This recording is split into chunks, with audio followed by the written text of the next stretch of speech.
بالخيرات إنك مجيب الدعوات إنك على كل شيء قدير اللهم صل على محمد وآل محمد وعجل فرج الشهيد مل کے درود پڑھے محمد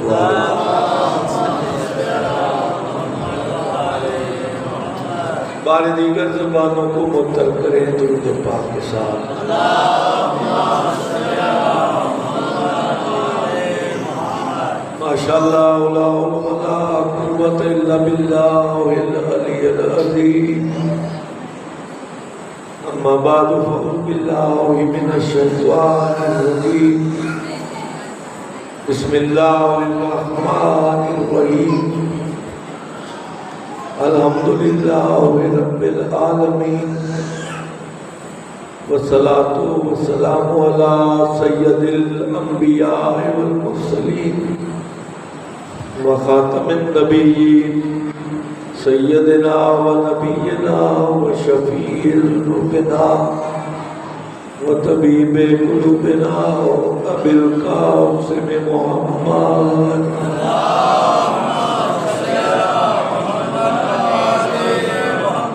محمد وآل الطیبین الطاہرین الغر الميامین المعصومین من یوم عدا الى یوم الدین ولعنت اللہ علی اعدائهم اجمعین اما بعد فقد قال اللہ تبارک و تعالی فی کلام المجید وفرقان الحمید وقوله لکم اصدق الصادقین بسم اللہ الرحمن الرحیم قل ان کنتم تحبون اللہ فاتبعونی یحببکم اللہ ویغفر لکم ذنوبکم واللہ غفور رحیم صلوات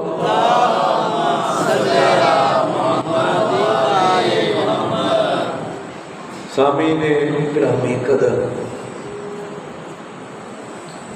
اپنی آج کی گزارشات سے پہلے بارگاہ رب العزت میں التجا ہے کہ اے مالک دو جہاں ہم حقیر بندوں کی حاضری عاجز بندوں کی حاضری معصیت زدہ بندوں کی حاضری اپنی بارگاہ عزتی میں قبول و منظور فرمائے اور گرد و نواز سے آنے والے مومنین اس کا ثبوت میرے سامنے یہ کل بھی تشریف لائے تھے آج بھی تشریف لائے ہیں مالک کائنات انہیں جزائے خیر عطا فرمائے بانیان عشرہ مبارکہ کی سعی و کوشش کو مولا عبادت میں شمار فرمائے سب سے بڑی دعا یہ ہے کہ مالک تو ہمارا خالق ہے مالک ہے رازق ہے معبود ہے حکمت والا ہے ہماری تمام تر لغزشوں سے درگزر فرما اپنے محبوب بندوں کے صدقے میں ہے جب بھی خالق سے دعا مانگا کرو نا تو براہ راست مانگا کرو تجھے کیا پتا کہ خدا کی ذات ہے کیا اس کی شان ہے کیا وہ تو دعاؤں کو قبول کرنے والے میرے خدا ہے یہ معاملہ میرا اور میرے خدا کا ہے میں کسی اور کے گھر نہیں جا رہا میں خدا کے گھر جا رہا ہوں مسجد میں داخل ہوتا ہے جس طرح لوگوں نے بات کی تھی نا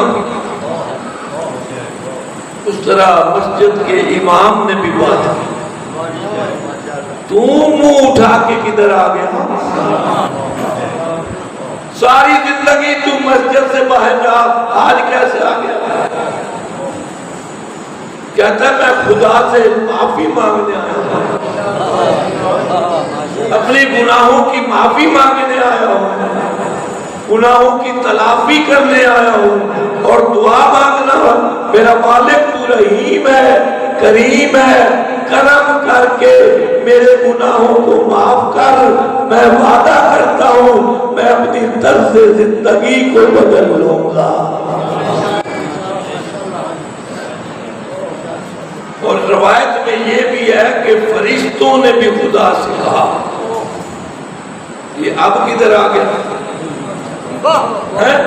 یہ کرامہ کاتبین جو بیٹھے ہیں، ایک دائیں کندھے پہ ایک بائیں کندھے پہ، بات کسی اور طرف نہ چلی جائے۔ خدا کو لکھوانے کی کیا ضرورت ہے؟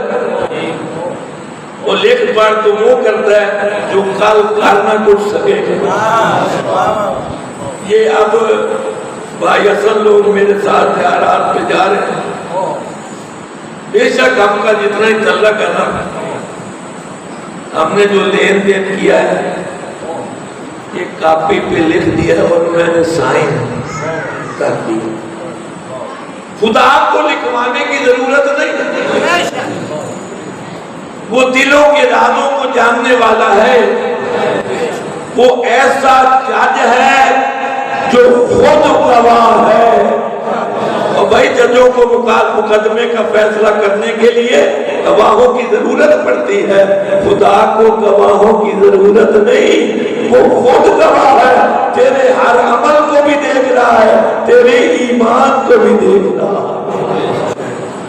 لیکن ادھر دو بٹھایا، ایک ادھر اور اس طرف جو فرشتہ بیٹھتا ہے وہ کیا لکھتا ہے؟ نیکیوں، اور اس طرف بیٹھنے والا برائیاں لکھتا ہے۔ کیوں لکھتا ہے؟ وَمَن يَعْمَلْ مِثْقَالَ ذَرَّةٍ خَيْرًا يَرَهُ، جس نے ذرا برابر نیکی کی، ایک ایک ذرہ نیکی کا اللہ تجھے اجر دینے والا ہے۔ جس نے ذرا برابر نیکی کی، اگلا ترجمہ میں آپ سے کرواؤں گا، اس کو اللہ قیامت کے دن کیا کرے گا؟ تو یہ بندہ بولتے میرے لیے آسانی ہوگا سمجھانا، جو ذرا برابر نیکی کرے گا وہ قیامت والے دن اللہ اس کے ساتھ کیا سلوک کرے گا؟ نہیں، ایک لفظ جو استعمال ہوتا ہے عرف عام میں، وہ کیا؟ ہم یہ استعمال کرتے ہیں کہ اللہ اس کی نیکیوں کی اسے جزا دے گا۔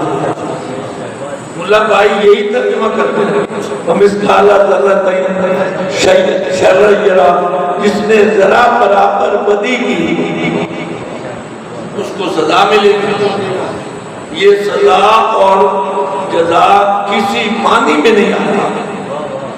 اللہ کہتا ہے جس نے ذرا برابر نیکی کی، قیامت والے دن وہ اپنی نیکیوں کو خود ہی دیکھ لے گا۔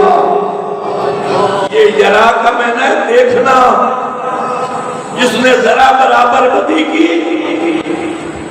وہ بھی اپنی بدیوں کو دیکھ لے گا۔ اور بھائی خدا کسی کو جہنم میں بھیج دیتا، خدا کا کوئی ہاتھ روکنے والا تھا؟ کسی کو جنت میں بھیج دیتا روکنے والا تھا؟ نہیں، دکھایا جائے گا اے نیک بندے اپنے نیکیوں کو دیکھ، اے برائی کرنے والے اپنا پرچہ برائی کو دیکھ، اب خود ہی فیصلہ کر تو جنت میں جانے کے قابل ہے یا جہنم میں جانے کے قابل ہے۔ عادل خدا ہے، تجھے دکھائے گا۔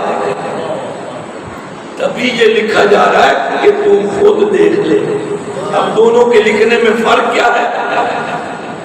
یہ فرشتہ خدا کے حکم سے لکھتا ہے، جب بندے کے ذہن میں نیکی کا تصور آتا ہے نا، نیکی کی نیت بن جاتی ہے، اللہ اس سے کہتا ہے کہ اس کا اجر لکھتا جا، اس کا اجر لکھتا جا۔ فرشتہ کہتا ہے اللہ ابھی تو اس نے نیکی کی نہیں، تم اجر کیسے لکھتے؟ کہتا کی ہے یا نہیں کی ہے، نیکی کا تو ارادہ تو کیا ہے نا، تو ارادے کی تو کچھ جزا ہونی چاہیے نا، سمجھ جا تو اس سے نیکی نہ بھی ہو سکے، ہمیشہ نیکی کرنے کی ارادے میں رہ تاکہ تیرے نامہ اعمال میں ثواب لکھا جائے۔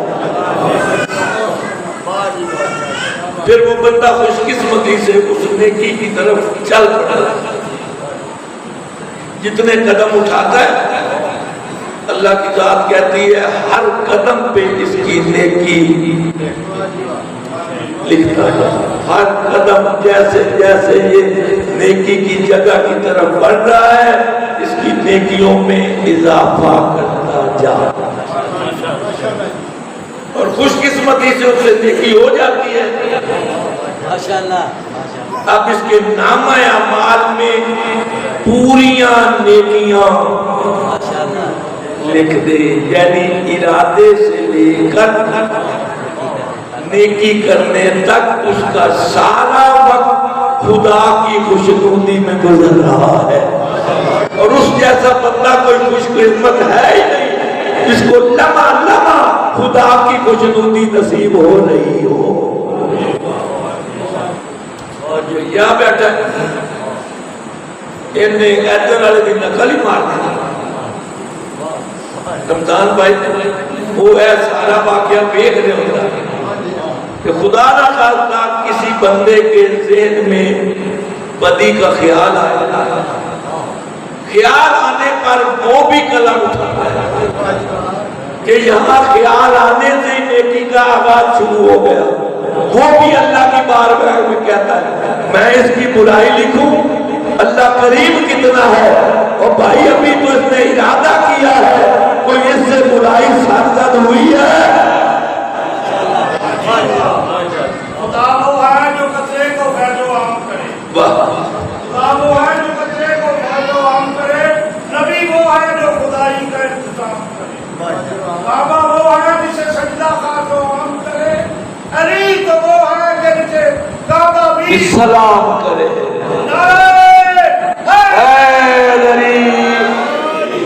سلامت نہیں لکھنے کی ضرورت ابھی، پھر وہ برائی کی طرف بڑھنا شروع کر دیتا ہے، کہتا میرے اللہ اب تو نیت سے بات آگے بڑھ گئی،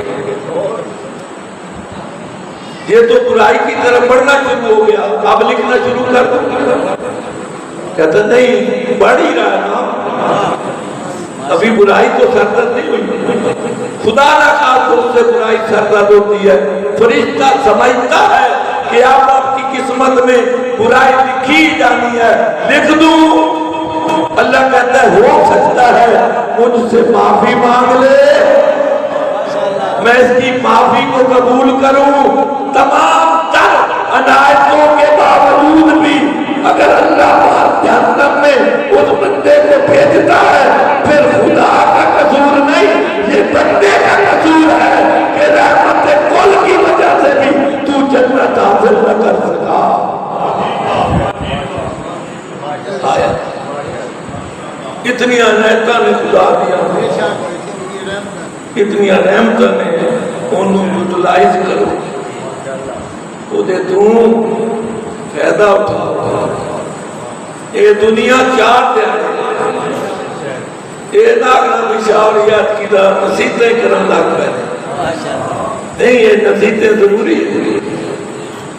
فرشتے بھی کہتے ہیں کہ یا اللہ یہ ساری دنیا مسجد سے باہر رہا، سارا وقت باہر رہا، اب معافی مانگنے آ گیا، تو کہتا ہے فرشتوں تجھے سمجھ نہیں آئی، وہی آئے گا نا، اللہ کے بغیر کوئی اور بھی معاف کرنے والا ہے، یہ آیا ہے تو اللہ کے گھر میں آیا ہے، میں اللہ اس کے پچھلے گناہوں کی تختی کو دھو رہا ہوں، اس کی زندگی کو نئے راستے پر استوار کر رہا ہوں۔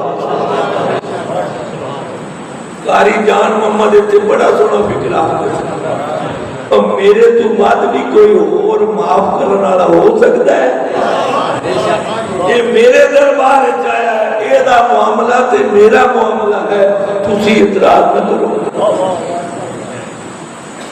یہاں تو ہم نے بڑے بڑے گنہگاروں کو جنت میں جاتے ہوئے دیکھا، جنت کے راستے پہ لگتا ہوا ہے۔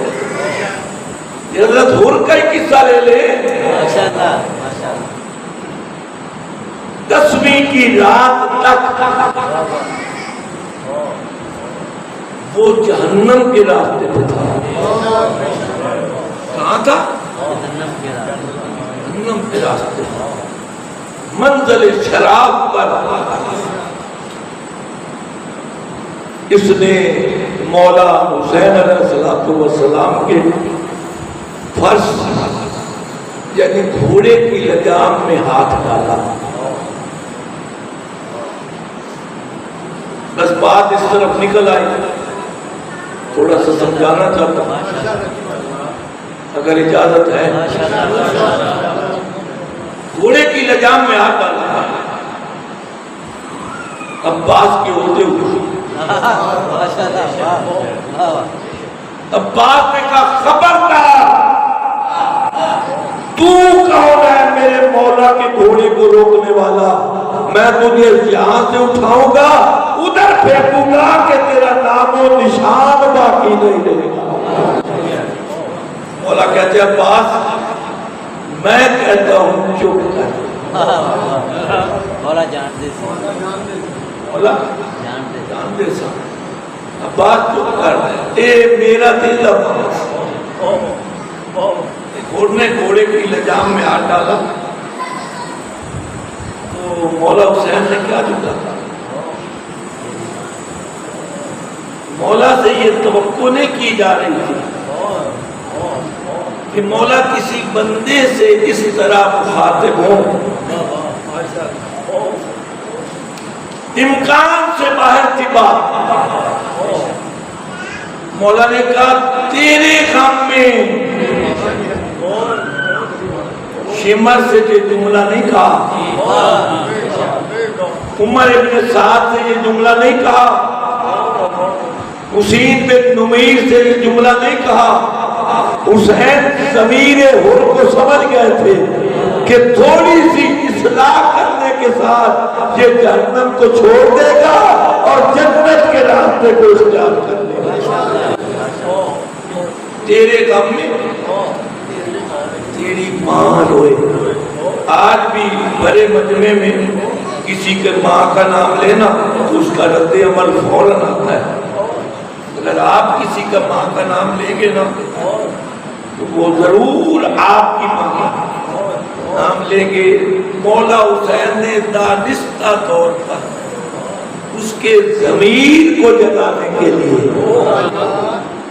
اس کے راستے کو بدلنے کے لیے یہ جملہ کہا کہ تیرے غم میں تیری ماں روئے، تجھے کیسے ضرورت ہوئی کہ تو میرے گھوڑے کی لجام میں آ ڈالے؟ میں ایک جملہ یہاں پہ کہنا چاہتا ہوں، حسین علیہ السلام کا چلایا ہوا یہ تیر نشانے پہ لگا، چلایا ہوا تیر نشانے پہ لگا۔ یقین جانے کسی کا ماں کا نام آئے تو وہ مد مقابل کی ماں کے بارے میں سوچنا شروع کرتا ہے۔ مولا نے نام ہی اسی لیے لیا، وہ کا ضمیر جاگ گیا۔ مولا آپ نے تو بڑی آسانی کے ساتھ میری ماں کا نام لے دیا، تیری ماں تو وہ ہے جس کا نام بغیر وضو کے لینا گناہ ہے۔ یعنی حر سمجھ گیا تھا کہ آج سے میرا مقابلہ کسی عام بندے سے نہیں، فاطمہ کے لال سے ہے، جس فاطمہ کی تعظیم میں کائنات کے نبی کھڑے ہو جاتے تھے۔ ضمیر اسی دن جاگے، ضمیر اسی دن۔ تو اگر صاحب جاگتے ہیں وہ اس دن بھی مولا حسین کی بیعت کر سکتا تھا، لیکن وہ آنے والے خطرات کو دیکھ رہا تھا کہ میں بے شک آج امام کے ساتھ مل جاؤں گا تو میں مولا حسین کو بچا نہیں سکتا۔ پھر وہ 10ویں کی رات سے تک وہ ادھر کیوں رہا کہ کوئی ایسی سبیل نکل آئے کہ بات حسین کی شہادت تک پہنچے۔ وہ کوشش کرتا رہا کہ بات شہادت تک نہ پہنچے۔ 8ویں محرم کو حضرت حر نے عمر ابن سعد سے خط لکھوایا، حاکم کوفہ کی طرف، ابن زیاد کی طرف، کہ ہم گفت و شنید کر لیں، مذاکرات کر لیں، ہو سکتا ہے کسی اچھے نتیجے پہ ہماری گفتگو ختم ہو جائے اور یہ تنازع زیادہ طول نہ پکڑے۔ یہ خط کوفہ میں پہنچا،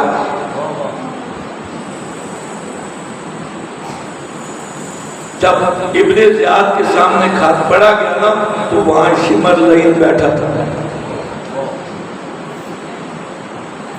خط کے ملجات پڑھ کے ابن زیاد کے بولنے سے پہلے شمر بول پڑا کہ حر اہل فارس سے تعلق رکھتا ہے، اہل فارس نے ہمیشہ علی اور اولاد علی سے محبت کی ہے،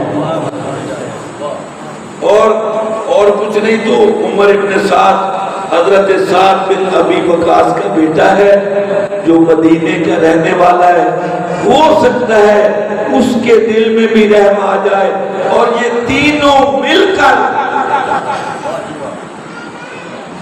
ہم پہ نہ حملہ کر دیں۔ میں آپ کو بلا کے چھوڑوں گا انشاءاللہ۔ میں نے ایسے یہ بات شروع نہیں کی، اتنے سال کا تجربہ ہے، آپ بولیں گے انشاءاللہ بولیں گے، اتنی مرضی آپ دل لگا، وہ بندہ ہی نہیں جو علی کی محبت میں بولے گے۔ ہاں میں اپنے لیے مصیبت کھڑی کر چکا ہوں کہ میں نے مشکل بات کو چھوڑا۔ اگر آپ کو خیبر میں لے جاتا، آپ کو خندق میں لے جاتا، آپ کو بدر میں لے جاتا، آپ کو خم غدیر پہ لے جاتا تو پھر آپ کے بلانے میں زیادہ مشکل پیش نہ آتی۔ میں نے سوچ لیا ہے کہ آپ کو وہ باتیں کریں جو آپ کے لیے توشہ آخرت بن جائے اور زندگی کو سنوارنے کا ذریعہ بن جائے۔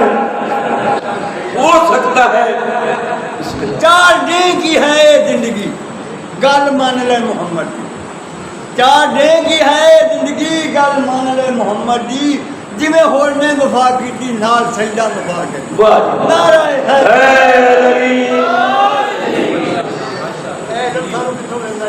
میں سبحان اللہ، مولا آپ کو سلامت رکھے، قدر ڈالنے والے جوہری سونے کی قدر ڈالنے والا لوہار کو کیا پتا کہ سونے کی قیمت کیا ہے۔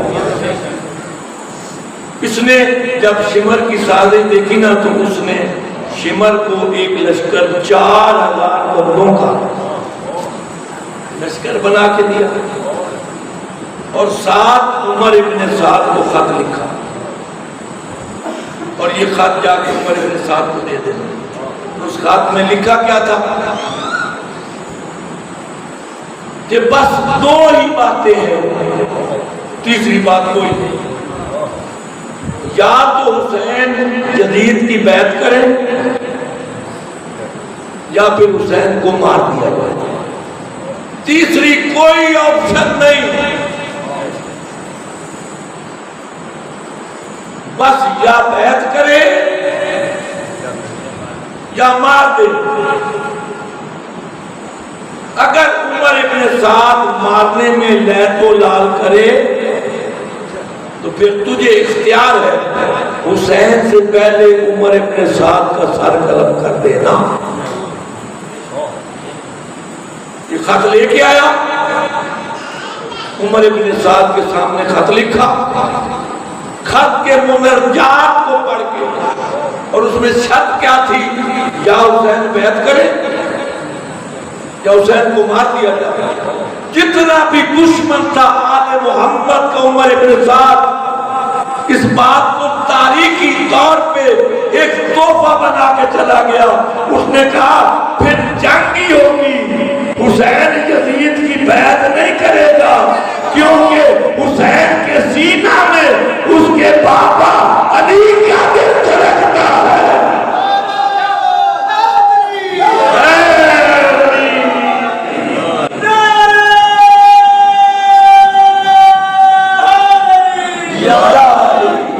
مولا سلامت رکھے۔ کرایا شبان کو دنیا دے آیا پاک بطور دا جایا، پر بسم اللہ پاک نبی نے آپ حسین کو ہٹا دچایا، منہ تم کے سونے بچڑے دا پاک نبی نے فرمایا میں وارث ہاں، کوئی دنیا دا آج میرا وارث آیا۔ مشکل ہے، بدترین دشمن ہے، لیکن پچھلے معاہدے کو بھی طے کر گیا کہ علی نے بیعت کر لی تھی فلاں کی، معصوم کسی غیر معصوم کی بیعت کر ہی نہیں سکتا، معصوم کسی غیر معصوم کی بیعت کر نہیں سکتا۔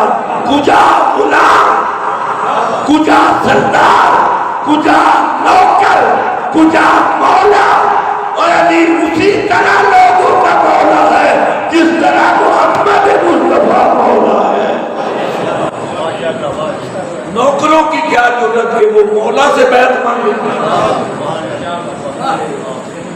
میں یہ سمجھ نہیں سکتا کہ حسین یزید کی بیعت کرے پھر جنگ ہی ہوگی۔ حسین کبھی بیعت نہیں کریں گے، کیونکہ ان کے سینہ میں ان کے بابا علی کا دل دھڑکتا ہے۔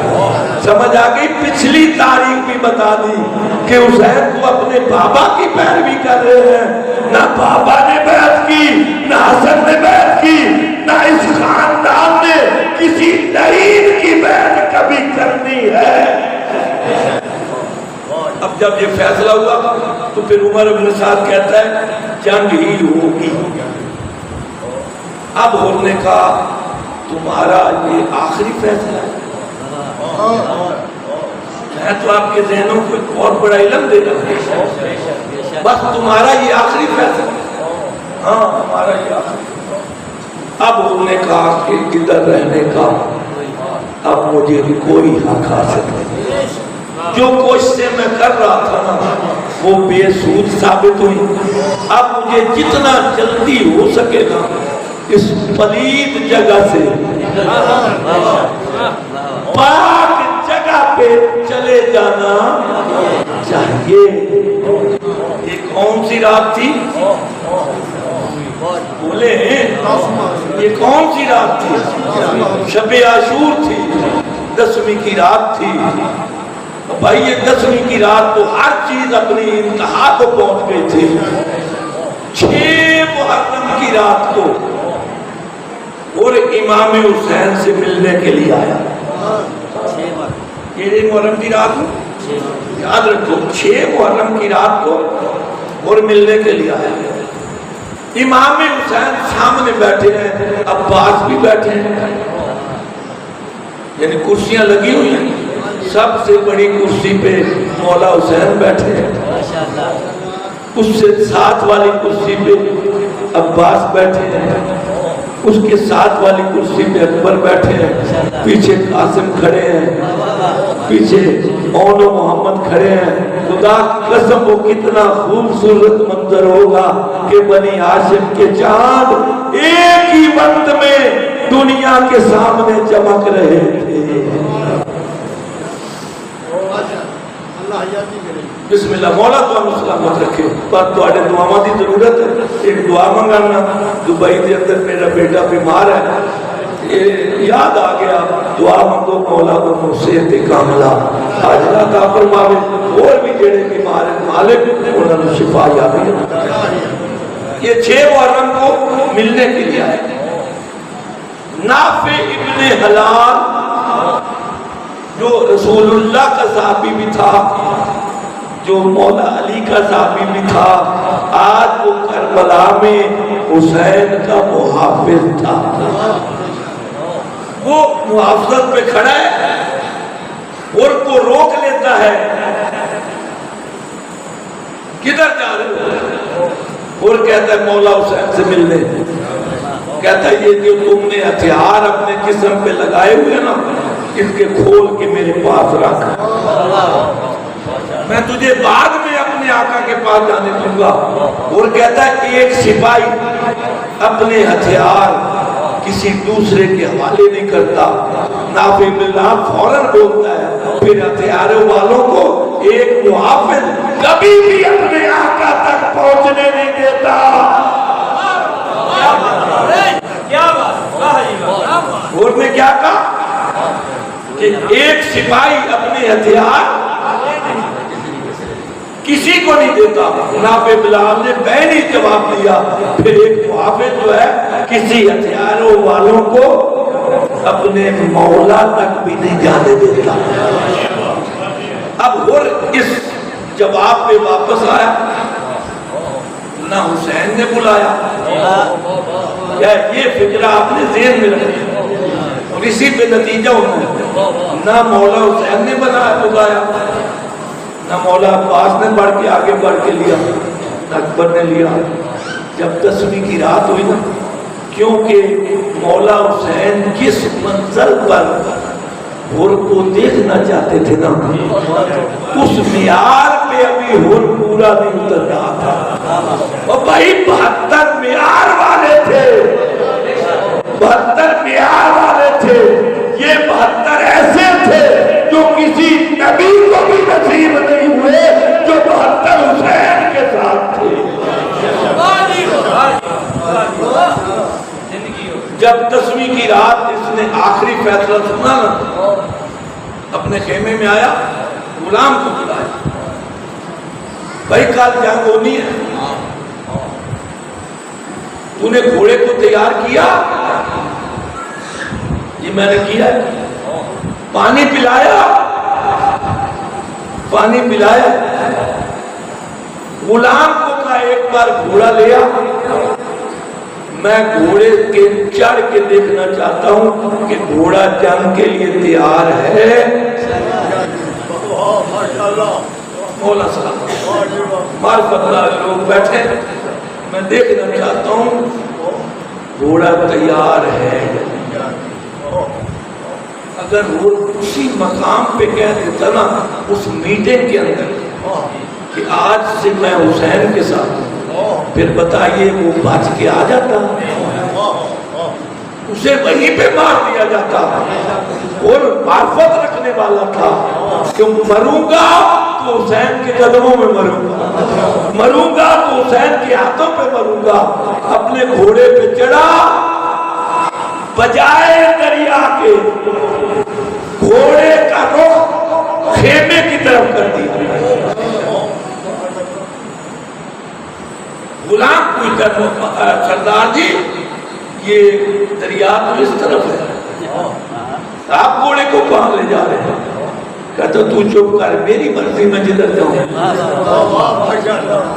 جب گھوڑا اتنے فاصلے پہ پہنچ گیا کہ ہور نے سمجھا کہ اب اس کے تیر بھی مجھ پہ اثر نہیں کریں گے، ان کی تلواریں بھی مجھ پہ اثر نہیں کریں گے، ان کے نیزے بھی نہیں اثر کریں گے، گھوڑے کو عین مست دربار میں روک کے قیامت تک آنے والی امت رسول کو ایک پیغام دے گیا کہ آج میں جہنم کو چھوڑ کے جنت کے وارثوں کے پاس جا رہا ہوں۔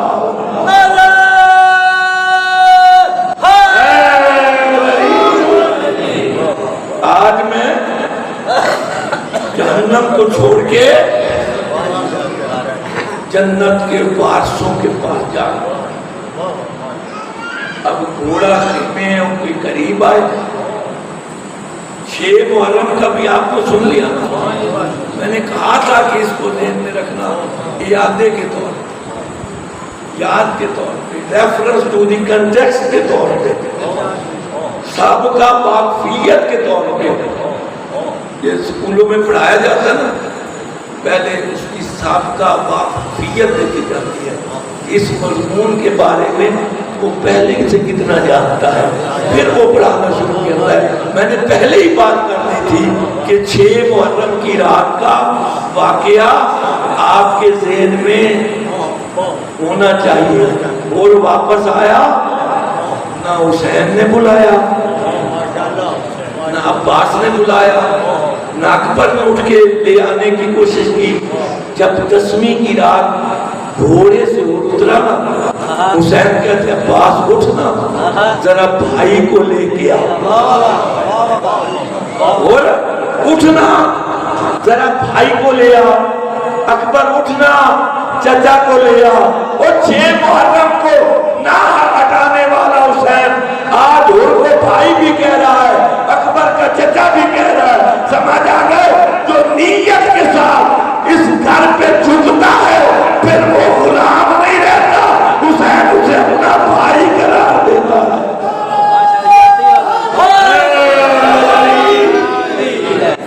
پھر اسے امام اپنا بھائی۔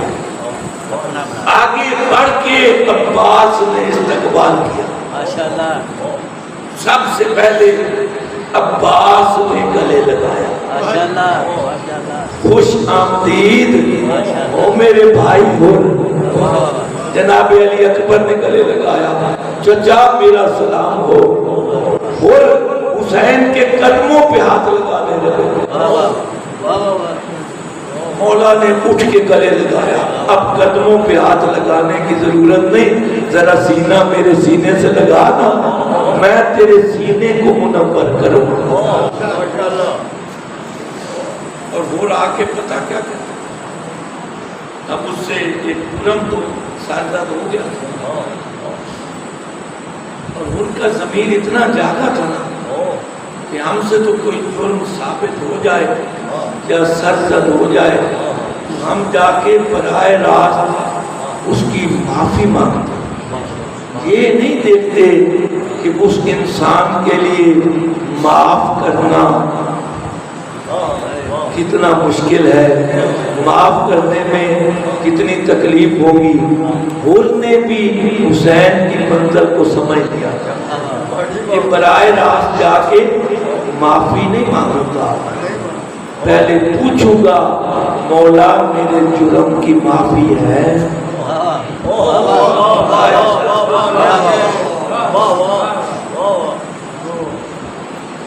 اتنا زمین کہ جرم کیا تھا۔ آج اگر حسین کے بچے پیاسے ہیں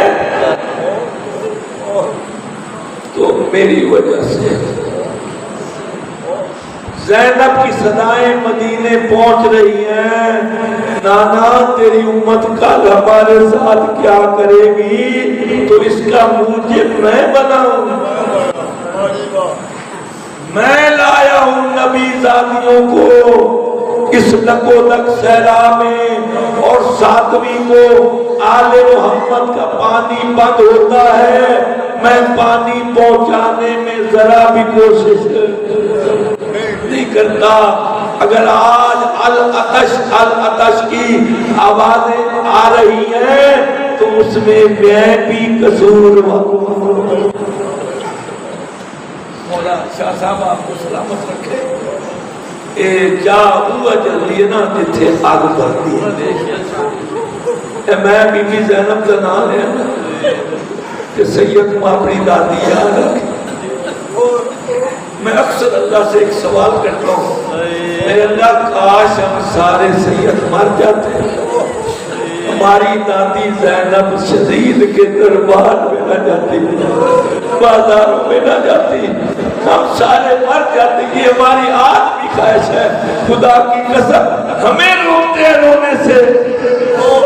جن کی دادی اپنے پاپا سے بھی بات نہیں کرتی، وہ مشکل وقت میں جدید جیسے شرابی سے بھی بات کرتی ہے۔ سوال کیا حلی من توبت،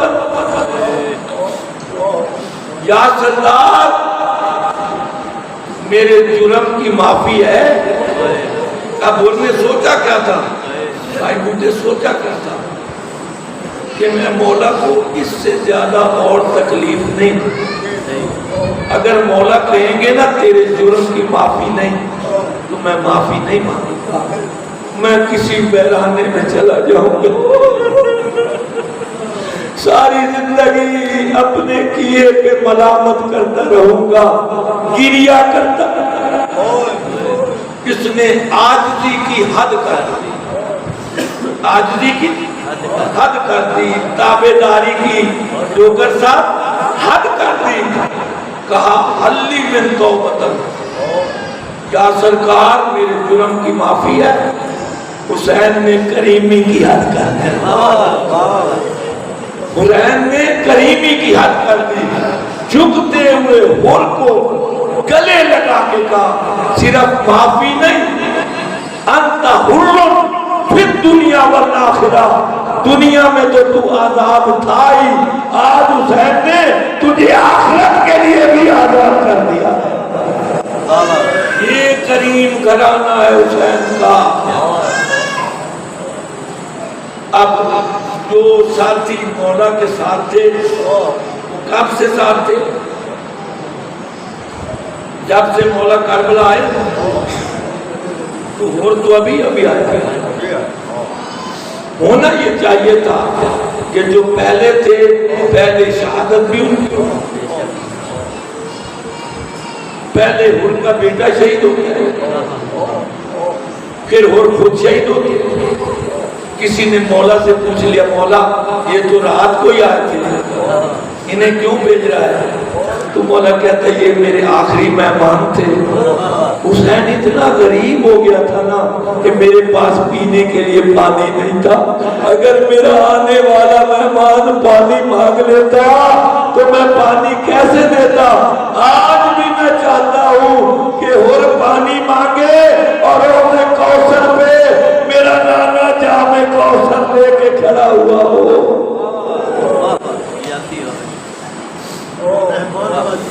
مہمان نوازی ہون جیڑی گل کرنی ہے نا بڑی اوکھی ہے. اجے مولا کو کھڑا ہے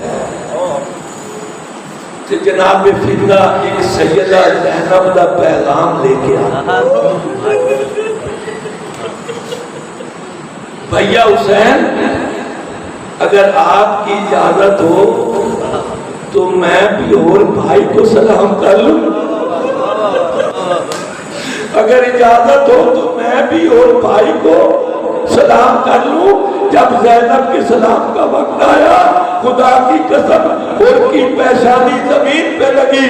علی کی بیٹی تو اتنی غریب ہو گئی کہ آج غلاموں کو بھائی کہہ رہی ہے میں غلام ہوں, تو سیدزادی ہے, تو آقا زادی ہے, میری لاکھ جان تیرے قدموں پہ قربان ہو جائے, مجھے بھائی کہہ کے مجھے مزید گنہگار نہ بنا.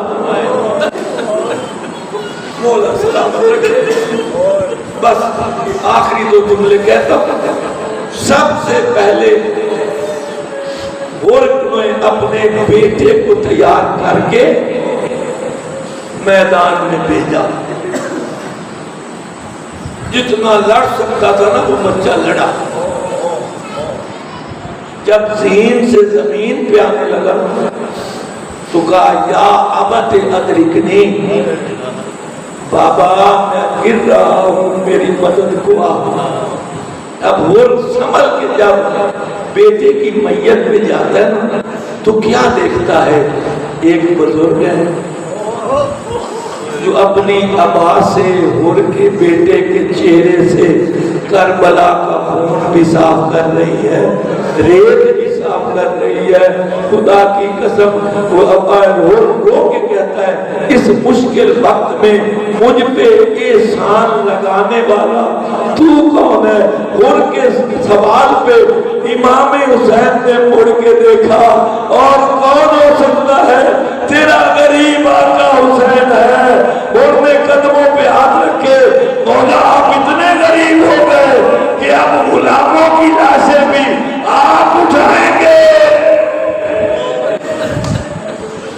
مولا نے جو جملہ کہا نا وہ حیران کر دینا. مولا کہتے ہیں غلامی اور سرداری کی بات نہیں، یہ میرے نانا کی شریعت ہے کہ کوئی بوڑھا باپ جوان بیٹے کی لاش نہ اٹھائے. تو بوڑھا ہے، تیرا بیٹا جوان ہے، میرے نانے کی شریعت کہتی ہے کہ کوئی بوڑھا باپ، آپ کے ہاں بھی رواج ہے کسی بوڑھے کا جوان بیٹا مر جائے نا تو گاؤں والوں کی کوشش یہی ہوتی ہے نہ یہ بوڑھا چار پائی اٹھائے نہ بچے کو قبر میں دبائے. خدا کی قسم حسین کتنا غریب ہے، اکبر بیٹے کی لاش اٹھا رہا ہے، 6 ماہ کے بچے کو خود دفن کر رہا ہے. جو شریعت کا وارث ہے وہ بچوں کی لاشیں خود اٹھا رہا ہے. آخر دعوانا الحمدللہ رب العالمین وسيعلم الذین ظلموا أيهم ينقلبون. میرے مالک ہماری اس عبادت کو اپنی بارگاہ میں قبول فرما. جو مومن بیمار بیمار کربلا کا واسطہ ان کو بیماری سے شفا یابی عطا فرمائے. جو بھی اولاد ہے جناب علی اصغر کی بے وقت موت کا مسئلہ ہے انہیں اولاد مرینہ عطا فرما. جو بے گناہ قید ہیں انہیں قیدوں سے رہائی عطا فرما. جو تنگ دست ہیں میرے مالک ان کے رزق میں اضافہ فرما. ہمیں صحیح معنوں میں مسلمان بنا. جو بھی دعا آپ دل میں رکھ کے آئے ہیں میری اس دعا پہ آمین کہیں. مالک حاضرین اور ناظرین اور خواتین کی جو بھی دعائیں ہیں وتصدق سیدہ فاطمہ الزہرا.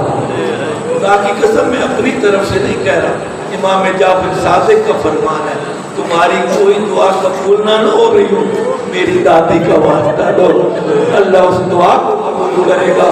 میرے اللہ تجھے محمد مصطفیٰ کی زخمی بیٹی کا واسطہ ہماری دعاؤں کو مستجاب فرما. ہمیں صحیح معنوں میں محمد و آل محمد کا عبدار بنا. ان کے بتائے ہوئے راستے پہ چلنے کی توفیق عطا فرما. امام زمانہ کا جلد ظہور فرما. حق سننے، حق پڑھنے اور حق پر عمل کرنے کی توفیق عطا فرما. اللہم صلی علی محمد